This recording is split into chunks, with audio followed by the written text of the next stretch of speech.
Ilaina ny filaminana sy ny fitoniana amin'izao fotoana izao.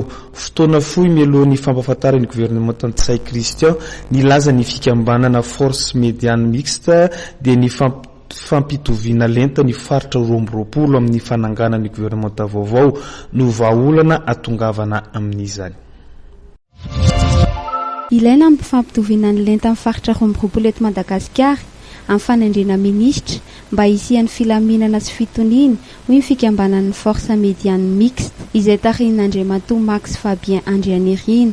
Vonina ny fanometanana amin'ny governemanta vaovao ny fikambanana FMM Vavanantsaranana sy ny fikambanana Tokobe telo avy any Toliary ary nanao fanambarana niaraka ireo fikambanana roa ireo.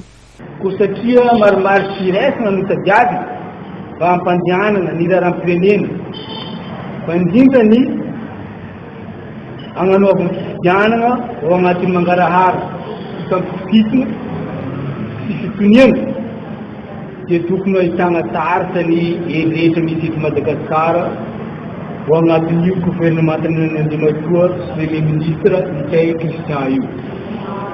Noho izany izay FMM ty Diego dia manolotro Andriamatoa Max Fabien Andrianirina filoha national FMM ho ao agnatin'ny governemanta ny maromaro tsiraisina ity.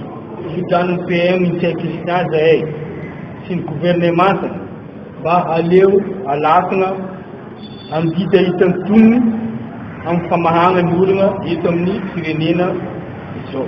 Izava ty Toliara ny filohan'ny Tokobe telo fa dia Andriamatoa Torimana Rebaharany ke mba mangataka no mba havisy PM Max Fabien Andrianirina satria mba hifandanja ny raha ny fitondrana eto Madagasikara.